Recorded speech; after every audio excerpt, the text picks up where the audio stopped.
L'invité politique de Guillaume Durand sur Radio Classique et Paris Première. D'abord, bienvenue. J'ai retrouvé la liste des grandes dirigeantes du monde. Golda Meir, Indira Gandhi, Benazir Bhutto, Dilma Rousseff, même si elle est en grande difficulté. Margaret Thatcher, Angela Merkel, Theresa May. Et puis tout le monde a connu en France, évidemment, la candidature de Ségolène Royal. Pourquoi y a-t-il toujours un problème ici, dans un pays qui porte soi-disant les droits de l'homme au sens le plus large du terme, avec la parité en politique pour les femmes ? Ah, c'est une bonne question. Je crois qu'on a ce côté un peu latin en France qui fait que on a toujours du mal à penser qu'une femme peut très bien exercer des responsabilités. Maintenant, les choses évoluent. Dans la société, les choses évoluent. Dans le monde politique, c'est toujours un peu plus long. On a toujours un petit peu plus de mal à s'y faire. Mais je crois que des règles comme les règles de la parité, les lois sur la parité qui ont été adoptées, qui sont un peu humiliantes parce que c'est des quotas, permettent quand même à plus de femmes d'entrer en politique et du coup de s'inscrire dans le monde politique et de mettre leur marque. Parce que le monde politique aussi a été fait pour les hommes. Les horaires de réunion ont été faits pour les hommes. L'organisation du temps a été fait pour les hommes. Le machisme a été fait et fabriqué par les hommes. Oui, c'est vrai. Mais c'est aussi, il faut bien le voir comme ça, la vie politique, et notamment en France, on considère que ça doit être tout le temps. Le jour, la nuit, le week-end. Eh bien, quand on n'a pas de charge de famille, comme c'était le cas avant, notamment pour les hommes, avec les femmes qui s'occupaient de tout derrière, qui s'occupaient de l'intendance, on pouvait le faire. Et quand les femmes arrivaient, mais qu'elles disaient, écoutez, moi j'ai envie aussi d'avoir une vie à côté, pas seulement les enfants, une vie amicale, amoureuse, et donc je veux partager mon temps. On se disait, voilà, celle-là, elle n'a pas les épaules pour assumer. Et de ce point de vue-là, c'est pour ça que je vous pose cette question, parce qu'elle est d'abord importante pour un pays, mais aussi importante pour l'ensemble de la vie politique, même si c'est pas celle qui vous caractérise à gauche. Le fait qu'NKM participe à la primaire de la droite, c'est pour vous ce matin une bonne nouvelle ? Oui, mais alors plus en tant qu'écologiste, figurez-vous, parce que NKM a eu, pas ces derniers temps, mais a eu une parole sur l'écologie. Et je suis très inquiète de voir qu'à droite, aujourd'hui, l'écologie est complètement sacrifiée, et même pire que sacrifiée, c'est-à-dire qu'on a des programmes, et notamment de Nicolas Sarkozy, qui sont des programmes d'un retour en arrière absolument terrible. Terrible. Elle a travaillé sur le Grenelle de l'environnement avec Borloo, mais NKM était là. Voilà, donc j'aimerais bien qu'elle puisse rappeler tout ça, parce que où cela est-il passé ? Quand je vois qu'il veut revenir sur les gaz de schiste, il veut faire des gaz de schiste, il veut supprimer le principe de précaution, il veut relancer un programme nucléaire, alors qu'on voit bien que dans le monde entier, ce sont les renouvelables qui sont les énergies d'avenir. On voit aussi qu'il veut supprimer les normes et les mettre à la moyenne, j'ai rien compris, à la moyenne des normes de ce qui existe au niveau européen. Mais si quelque part quelque chose est interdit, si quelque part c'est autorisé, c'est quoi la moyenne ? Ça n'a aucun sens. Je rappelle que vous êtes secrétaire d'État donc auprès de Ségolène Royal et chargé de la biodiversité.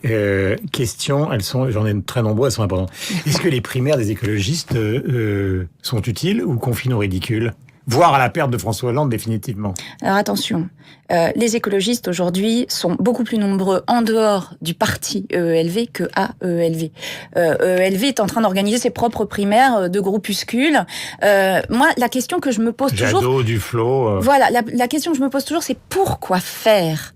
Est-ce qu'il ne tire donc jamais de leçons de l'histoire ? Mais il considère que vous êtes détrait, vous collaborez avec François Hollande, et au fond, ce qui était la caractéristique de l'écologie, c'est d'avoir une indépendance politique. Non, oui, mais avoir une indépendance politique, est-ce que ça veut dire ne jamais faire de politique au sens participer à la politique, travailler sur le fond dans des gouvernements?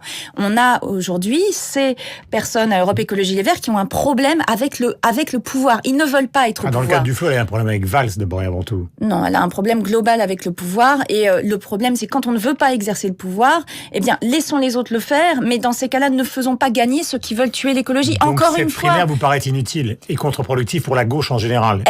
La primaire, attention, ne mélangeons pas tout. La primaire de la gauche, la primaire de rassemblement, pour moi, est le seul moyen pour que nous ayons une chance de pouvoir reconstruire une offre à gauche avec les écologistes pour gagner l'année prochaine. C'est la seule chance qu'on a. Avec François Hollande. Avec tous ceux qui ont envie de se rassembler. Avec François Hollande. François Hollande, il est le président aujourd'hui de qui représente cette gauche-là. Mais j'espère bien qu'on va pouvoir, dans le cadre de ces primaires, avoir un débat sur ce qui nous a divisés. Il y a eu des problèmes de division. Pourquoi ? Parce qu'on a du mal à reconstruire un projet. Et ce projet, on peut le reconstruire chacun dans son coin, comme sont en train de faire certains. Mais on sait que l'éclatement, ça veut dire un deuxième tour droite Marine Le Pen. soit on essaye de construire et de se dire, bah voilà, on a analyser pourquoi on est dans les difficultés et on essaye tous, avec nos différences, les écologistes, les socialistes, les gens de gauche, les radicaux, de travailler ensemble pour essayer de construire quelque chose ensemble. Quand je vois ce qui se passe en Nord-Pas-de-Calais, Picardie, où on a fait la même... Oui, je ne veux pas ne pas avoir ce prisme-là, évidemment, mais où on a fait cette erreur de partir tous divisés. On savait où ça allait nous mener, ça nous a mené à une droite au pouvoir qui est en train de tuer l'écologie, et je le dis clairement, aujourd'hui, la droite a une vision complètement rétrograde de l'écologie. Elle, par exemple, elle est en train de terminer toutes les subventions aux associations qui sont coupées, les associations de protection de l'environnement qui nous aident, qui ont été nos alertes, qui aujourd'hui sont en train de mourir parce que la droite les fait mourir. Voilà, c'est du concret. Et quand je pense que les écologistes aujourd'hui qui sont à ELV disent c'est pas grave, on préfère partir tout seul pour faire de la figuration et que la droite gagne, ou pire, l'extrême droite, parce que l'extrême droite peut gagner l'année prochaine, je trouve que c'est complètement irresponsable. Question, est-ce que François Hollande est un homme perdu, trahi par Macron, qui va chercher des financements à Londres aujourd'hui ? Écoutez, moi je considère que, après ce que je viens de vous dire, je ne vais pas rentrer dans tous ceux qui essayent de monter les uns contre les autres.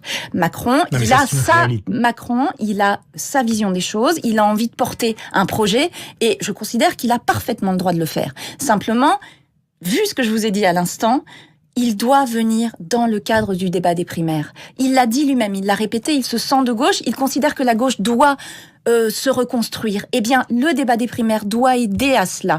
Et c'est le seul moyen qu'on puisse gagner à la fin. Une question sincère. Ah, mais oui, mais évidemment. Essayer, sans prendre un pompeux et dire je vous regarde les yeux dans les yeux. Mais si vous allez voter à une primaire et qu'il y a François Hollande et Emmanuel Macron, vous n'allez quand même pas me faire croire que vous allez voter pour François Hollande, étant donné votre génération. Je vais voter pour François de Rugy. Moi, ce que je veux, c'est que l'écologie soit au cœur des débats. L'écologie aujourd'hui, aujourd'hui, de la gauche, vous voterez, après tout le raisonnement que vous venez de faire sur la nécessité de sauver la gauche, vous allez voter pour un écologiste quand même à la primaire. Mais bien sûr, parce que l'écologie doit être portée dans cette primaire. L'important, c'est qu'on puisse voter chacun pour ses idées. Vous ne voulez pas être minoritaire, mais à l'intérieur de cette majorité, vous allez redevenir minoritaire. Ce qui est important, c'est que chacun vote pour ses idées et que ces idées soient portées. Après, les primaires auront un résultat. Il y aura un candidat ou une candidate qui sera élu à l'issue de ces primaires, et je soutiendrai le candidat ou la candidate qui aurait été choisi dans le cadre des primaires, après un débat, après un processus. Ce qu'il faut qu'on choisisse, c'est la personne qui sera capable de rassembler. Mais minoritaire, c'est suicidaire, et à un premier tour de primaire, vous allez voter Françoise Rugy, qui n'a aucune chance, quoi qu'il arrive. D'abord, je vous trouve assez difficile. Sérieux, c'est l'expérience. Le seul avantage de vieillir, c'est d'avoir un peu d'expérience. Il n'a aucune chance, point. Donc c'est une candidature de témoignage, et vous êtes en train de m'expliquer... ce n'est pas ça du tout. Et alors, je me fais mal comprendre. Alors, dans ces cas-là, je me fais mal comprendre. Aujourd'hui, l'écologie, c'est toujours la troisième roue du carrosse. Si on n'est pas là, toujours, pour ramener ce sujet-là, c'est notre vie, c'est ce qui fait qu'on vit. Si on n'est pas là toujours pour ramener ce sujet-là, mais dans le cadre d'un rassemblement, pas en étant des diviseurs, eh bien, on rendra service à l'intérêt général, tout simplement. Pardon de vous interrompre. Dernière question, nous sommes arrivés au terme de cet entretien. Dans l'affaire des bouts rouges de Cassis, qui a raison ? Ségolène Royal ou Valls ? Ah bah voilà, vous voulez me faire faire des petites phrases. Non mais pas du tout. Sur l'affaire des bouts rouges de Cassis, ce que je constate, c'est que pendant des dizaines d'années, on a laissé faire, tout le monde s'en foutait. Aujourd'hui, maintenant, on prend cette opération à bras-le-corps. Oui, il y a la question économique, c'est normal que Manuel Valls s'en intéresse, et c'est normal aussi que Ségolène Royal ait cette parole d'exigence environnementale. Je vais pas faire de choix entre les deux. Moi, je suis dans le gouvernement de Valls. Ils sont pas d'accord. Si, ils sont d'accord sur le fait qu'il faut traiter le problème. Moi, je pourrais rajouter quelque chose. C'est que sur cette question des bouts rouges, qui est une question grave, il y a la question économique, et la question environnementale, et la question aussi des alternatives. Ça fabrique de l'alumine, cette usine. On en utilise pour nos téléphones portables. Si on ferme cette usine... Donc vous croyez à la réconciliation des deux sur ce dossier ? Bien sûr, il y a un débat, il faut qu'on travaille dessus, mais si on ferme cette usine, où va-t-on aller chercher cette alumine ? Est-ce que ce sera pas pire ailleurs ? Et donc, ne doit-on pas travailler à ce que ici, on soit capable de gérer ce problème pour pouvoir être un modèle pour ailleurs. Merci beaucoup, pardon de vous avoir un peu stressé vers la fin de cet entretien. Vous êtes donc secrétaire d'État chargé de la biodiversité dans le gouvernement de Manuel Valls, et la loi que vous avez portée donc a été votée cet été. Merci beaucoup. Merci. Nous avons rendez-vous avec la suite de la matinale sur l'antenne de Radio Classique, le rappel des titres, et tout à l'heure les éditorialistes dans Accord Désaccord. Bonne journée à vous donc. Bonne journée. C'était l'invité politique sur Radio Classique et Paris Première.